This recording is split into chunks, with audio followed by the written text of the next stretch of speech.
آج کل ہمارا معاشرہ پاکستان بالخصوص اور پوری دنیا بالعموم جو ہے وہ کرونا کا شکار ہے، اور کرونا نے پوری انسانیت کی زندگی چوک کر کے رکھ دی ہوئی ہے۔ باقی تو جو نقصان ہو رہے ہیں سو ہو رہے ہیں، لیکن ایک جو بہت اہم نقصان ہو رہا ہے وہ ہے بچوں کی تعلیم کا۔ اس وقت آپ سب جانتے ہیں کہ کرونا پاکستان میں اس وقت شروع ہوا ہے جب بچے جو ہیں وہ پچھلی کلاسز کے ایگزامز دے کر جسٹ فارغ ہوئے تھے یا دے رہے تھے۔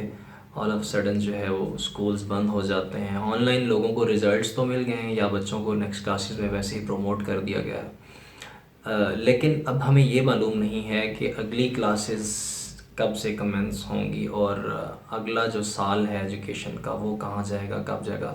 By the end of the May اور اسٹارٹ آف دا جون جو ہے ہماری عموماً گرمیوں کی چھٹیاں شروع ہو جاتی ہیں۔ جو ابھی تک حالات نظر آ رہے ہیں اس کے مطابق یہ چھٹیاں کنٹینیو ہو جائیں گی۔ یقینی بات ہے کورونا کو ابھی تک کوئی حل نہیں ملا، کوئی علاج نہیں سامنے آیا، تو ہر شخص پریشان ہے کہ بچوں کی تعلیم کا کیا کیا جائے۔ اگر کلاسز سٹارٹ ہو چکی ہوتی ہیں، بکس لے لی ہوتی ہیں، تھوڑا بہت ٹیچرز نے پڑھا لیا ہوتا، اور ہم اس وقت یہ کورونا کے ایشو کو فیس کرتے جب ہم ویسے ہی چھٹیوں کے قریب ہوتے ہیں، تو ہم چھٹیوں میں ایک روٹین پر آ چکے ہوتے ہیں بچوں کو وہ سارا سلیبس خود پڑھانے کی، تو لیکن ایسا کچھ ہوا نہیں ہے۔ ابھی جو ہیں بچے گھروں پر ہیں، وہ بچے ہیں، وہ اپنی طرف سے آزاد ہیں، خوش ہیں کہ نہ تو ان کی کتابیں آئی ہیں، نہ ان کی اگلی کلاسیں اسٹڈی سٹارٹ ہوئی ہیں، لیکن پیرنٹس شاید ورڈ ہیں۔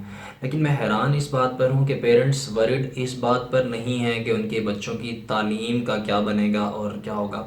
میں جن لوگوں سے رابطے میں ہوں، میں نے جن پیرنٹس سے کچھ سنا ہے، وہ کچھ اس طرح کا ہے کہ بچے اسکول نہیں جا رہے، اب ہم گھر میں ان سے تنگ پڑ رہے ہیں۔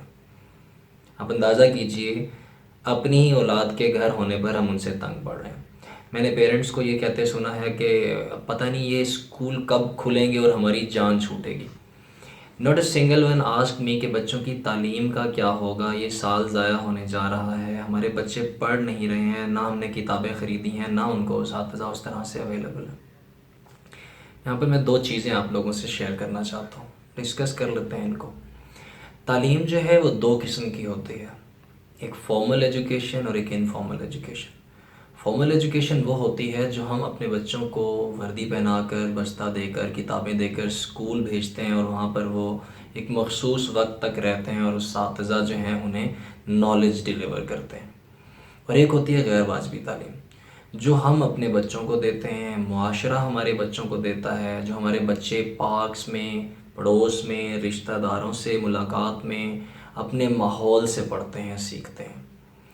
تو ہمیں یہ چیز سمجھنے کی ضرورت ہے کہ فارمل اور انفارمل ایجوکیشن الگ نہیں ہو سکتی۔ اگر آپ بچے کو صرف فارمل ایجوکیشن دیں گے تو آپ کا بچہ ایک اچھا انسان نہیں بن سکتا، ایک اچھا تعلیم یافتہ شخص نہیں ہو سکتا، اور اگر آپ اپنے بچے کو صرف انفارمل ایجوکیشن دیں گے تب بھی وہ اپنی اس انفارمل علم کو نہ تو ڈیلیور کر سکے گا، نہ پڑھ سکے گا، نہ پڑھا سکے گا۔ تو ہمیں ضرورت ہوتی ہے دونوں چیزوں کو اکٹھا لے کر چلنے کی۔ تو میں نہیں جانتا کہ ہمارے کتنے پیرنٹس جو ہیں وہ بالکل ان پڑھ ہیں فارملی، لیکن میں یہ جانتا ہوں کہ ہمارے تمام پیرنٹس انفارملی ضرور تعلیم یافتہ ہوتے ہیں۔ ہم لوگوں نے زندگی گزاری ہوتی ہے، معاشرے سے بہت کچھ سیکھا ہوتا ہے۔ آج جب ہم گھروں میں بوجہ مجبوری بیٹھے ہی ہوئے ہیں، تو میں یہ دیکھ رہا ہوں، سن رہا ہوں کہ پیرنٹس اور بچے برابر جو ہیں اپنی اپنی ایکٹیویٹیز میں، خصوصاً جو گیجٹس، موبائلز، ٹیبز آ چکے ہیں، ان میں مصروف ہیں اور اپنی تعلیم سے بھی بہرا ہیں۔ اب ہونا تو یہ چاہیے تھا کہ آپ کو اگر وقت مل گیا اپنے بچوں کے ساتھ گزارنے کا تو آپ اپنے بچوں کو تربیت کریں، آپ ان کو گھر پر خود بھی پڑھا سکتے ہیں۔ آپ فارملی اگر نہیں پڑھانا چاہتے تو آپ ان کی دلچسپی کے مضامین کا انتظام گھر میں انفارملی کر سکتے ہیں۔ میں آپ کو مثال دے دیتا ہوں، آپ کا بچہ ہر وقت موبائل پر گیمز یا کارٹونز اور ویڈیوز دیکھنے میں مصروف رہتا ہے، تو کتنا بہتر ہو کہ آپ بچے کو موبائل دینے کی بجائے کمپیوٹر چلانے دیں۔ کمپیوٹر پر اس کو جب بیٹھنے دیں گے تو مے بی اس کی کی بورڈ یوز کرنے کی جو دلچسپی ہے یا ایک بڑا سسٹم اس کو مل جانے کی جو خوشی ہے وہ اس پہ کچھ بہتر پرفارم کر سکے۔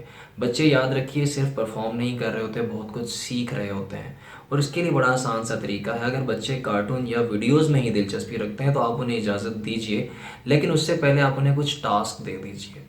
آپ انہیں بتا سکتے ہیں کہ مجھے ایکسپلور کر کے بتاؤ کہ چاند زمین سے کتنا دور ہے، انہیں بہت بنیادی چیزیں بتا دیں کہ دنیا میں یہ چیزیں یا یہ نالج ایکسپلور کرنے کے لیے گوگل سرفنگ کیسے کی جاتی ہے یا باقی نیٹ سرفنگ کیسے کی جاتی ہے، اور اس کے بعد آپ اس بچے کو 2-4 ایسے ٹاسک دے دیں جس پر وہ زیادہ ٹائم لگا لیں۔ بچے کی کیپیسٹی ہوتی ہے کسی بھی چیز سے کھیلنے کی، وہ اس پر کھیلتے کھیلتے ہی کچھ سیکھ پڑ جانے کے بعد تھک جائے گا، اور ویڈیوز کے لیے اس کے پاس ٹائم شاید نہ بچے، اور اگر وہ بالفرض دیکھتا بھی ہے لیکن اس نے اس وقت تک کچھ لرن کر لیا ہو تو یہ کتنی اچھی بات ہے۔ ہم جانتے ہیں کہ جس عمر میں ہمارا بچہ ہے تو اس کو کس لیول کا نالج چاہیے۔ ضروری نہیں ہے کہ ہم اسے کتابیں ہی پڑھائیں، یا اگر تھوڑا سا وقت لگا کر ہم ان کی کتابوں سے دیکھ لیں کہ ان کی کتابوں میں کس قسم کا لٹریچر موجود ہے، اور ہم بچوں کو وہی کام کمپیوٹر پر ڈھونڈنے اور آپ کو سمجھانے کے لیے کہیں، تو بچہ آپ کو سمجھانے کے چکر میں بہترین طریقے سے خود ہی ایکسپلور کر کر سمجھ کر آپ کو پڑھائے گا۔ اس طریقے سے آپ انفارملی اپنے بچے کو نہ صرف تعلیم دے رہے ہوں گے بلکہ موبائل جیسی خرافات سے بھی دور رکھ رہے ہوں گے۔ موبائل آپ کو آنے والے چند برسوں میں ثابت کرے گا کہ کس طرح انہوں نے آپ کی نسلوں کی آنکھوں کی روشنی، نظریں خراب کی ہیں، اور ان کی سائیکالوجی کو کس طرح ڈسٹرب کیا ہے۔ تو کیوں نہ ہم اپنے بچوں کو خود وقت دیں، اگر آپ انہیں فارملی پڑھا سکیں تو یہ سب سے بہتر ہے۔ ادروائز اگر آپ تنگ ہیں، آپ کے بچوں کو پاس آپ کا اسٹیمنا ہی نہیں ہے بچوں کو پڑھانے کا، تو آپ انہیں ٹاسک دے سکتے ہیں۔ Task oriented studies always brings very good results with your children. Just you need to put some efforts at your home. آپ گھر پر بیٹھے ہیں تو یقین جانیے ایک استاد کے مقابلے میں ایک باپ کی بتائی ہوئی بات، ماں کی بتائی ہوئی بات، بڑے بہن بھائیوں کی بتائی ہوئی بات بچہ بہت بہتر طریقے سے سمجھتا ہے۔ تو پلیز اپنے بچوں کو گھر پر اس قیمتی وقت کے ساتھ فائدہ دیجیے، ان کو تعلیم دیجیے۔